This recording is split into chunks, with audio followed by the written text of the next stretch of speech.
Hey guys, welcome back to In Search of Tone. Figured we'd do another for our traffic tone talk series. I don't even remember where we're at now. Got a couple things I'd like to talk about.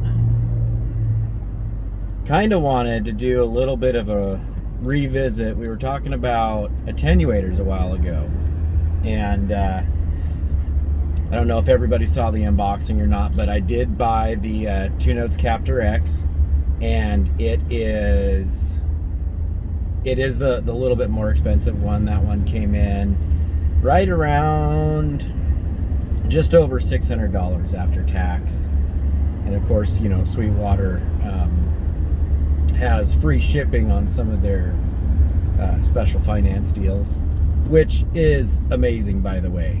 If you guys are looking to get gear and you're willing to make payments, maybe you don't have the cash flow in your bank account, but you still want that gear, I gotta say that Sweetwater card is pretty awesome. So I got that Sweetwater card, and I'm expecting it to work more like a regular credit card, and I'm sure on a lot of purchases maybe it is that way, but everything I've bought with it so far has been pretty awesome. It's all on their special financing. I get to kind of pick the payment I want, basically by saying, oh well, I want this paid off within 3 years. My payment stays. I think for that attenuator it was $16. So I mean, super reasonable. But anyway, so yeah, I did go ahead and order that one. It was the more expensive one, and I think the main reason why I did that is, I know the main reason I did that is it's because of that the IrLoader.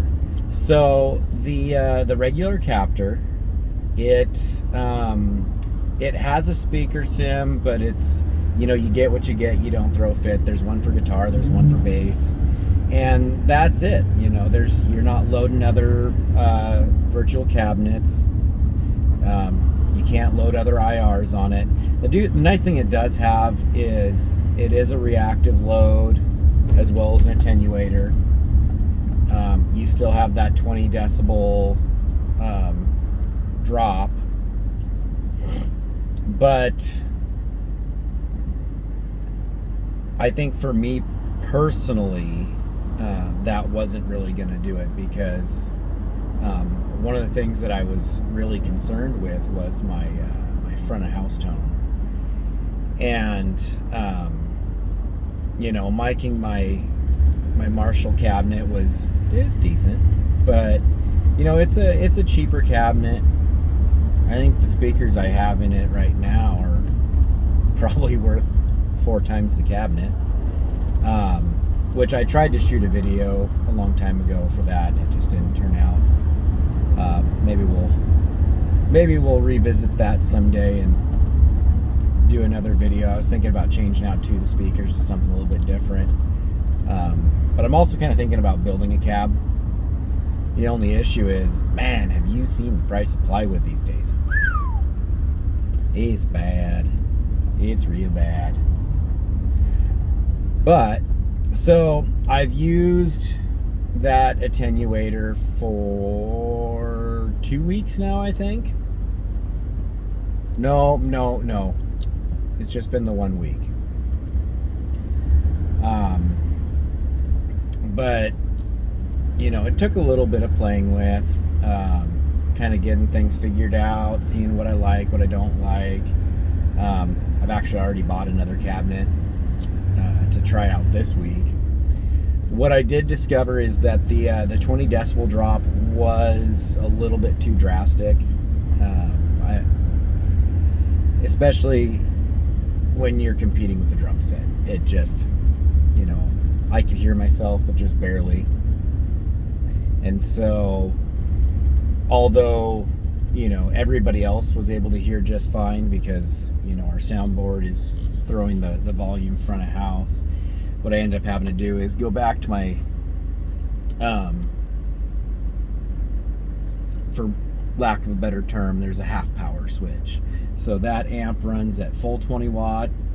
It's got a, an attenuated switch, so it actually drops it down to, I think, 3 watts, which is still ridiculously loud. And then it's got a half a watt setting. And what ended up happening was at that 20 decibel drop, I was actually closer to that half a watt setting. And so although the sound was bigger and fuller, it didn't work out.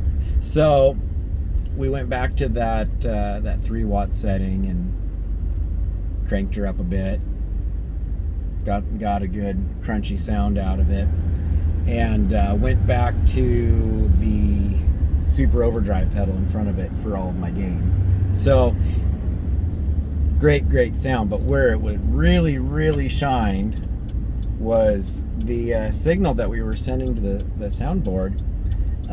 This thing actually will send 2 mic signals, or virtual mic signals. And what's great about that is the reverb engine that's built into it, you can run that as either stereo or dual mono. And so I tried both and set up presets for both of those settings, and it turned out really good. I'm actually, as much fun as the stereo was to play with, that dual mono is so big. I mean, just it's a sound you're not gonna get.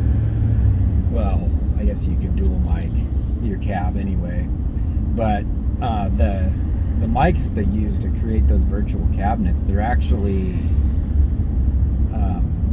they're expensive mics. They're really expensive mics.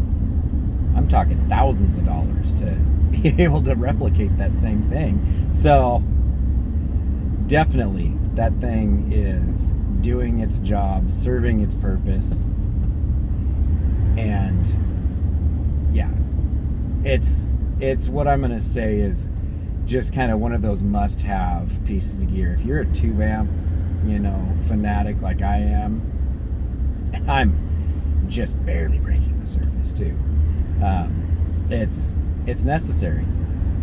And one of the biggest things is that reactive load. I can plug my amp head into that thing and not have any speaker cab whatsoever. I can listen to it through headphones, which sounds amazing, by the way. You get a good quality set of headphones and you plug straight into that captor box and dial in, whatever cab you want, whatever mics you want that are available for that cab, and it's good. It's really good. But yeah, I just wanted to go ahead and revisit that little status report there. But the other thing I've been hemming and hawing over is pickups. So I just purchased a 93. I figured it out. It is a 93. There's a couple of things about it that 94 was a little bit different. The serial number points to 93 or 94, but it's definitely, this one's a 93. But my made in Japan Strat, it is a super cool guitar. I mean, it's a little, I don't know, the flame on it is photo finish, so it's literally just a sticker, and it's got a I think it's a polyurethane clear coat on it, big thick clear coat. But the problem is over time that clear shrinks, and so there's these weird looking, almost looks like a body crack, but it's not. So they're just little funky things. But one of the things that was kind of, I guess, a disappointment was it's the pickups. So these Japan series guitars, they used kind of a, I guess, cheaper ceramic pickup, and you know, your classic Strat is Alnico 5. And so what I was expecting was that classic Strat 2 and 4 position, and then having just a little bit more crunch on the full bridge pickup with the humbucker. And it's got that crunch, but I've discovered with a couple of my guitars, I'm not all that into that ceramic pickup. I mean, maybe it's just me. What do you guys like? I don't know. But yeah, those ceramic pickups, it's weird. They seem to be like kind of ice picky. The high end is always kind of wound up. And I know, you know, you can EQ your amp and you can wind down the pickups on the higher strings, but then you lose a little bit too. You know, I don't know. I feel like the pickup should be set more for output than trying to EQ the pickup. And I know some of the classic Strat pickups, you know, they had the super high middle posts, so that way it picked up the middle strings a little bit hotter. But man, I tell you, my my Strat and my PRS, both, you know, I love the guitars to death. Some of my favorite to play. But then when it comes to actually, you know, plugging in and going for it, I end up reaching for my Telecaster every time. Now, my Telecaster is one of the Fender Highway 1, I think from right around 2015. And I might be mistaken, but I'm pretty sure it has Alnico 2s.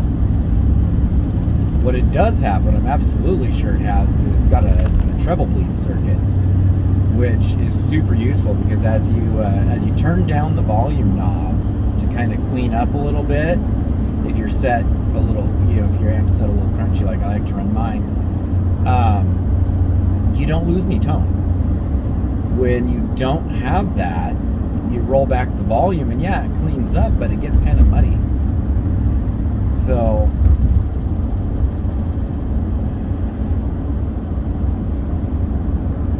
yeah.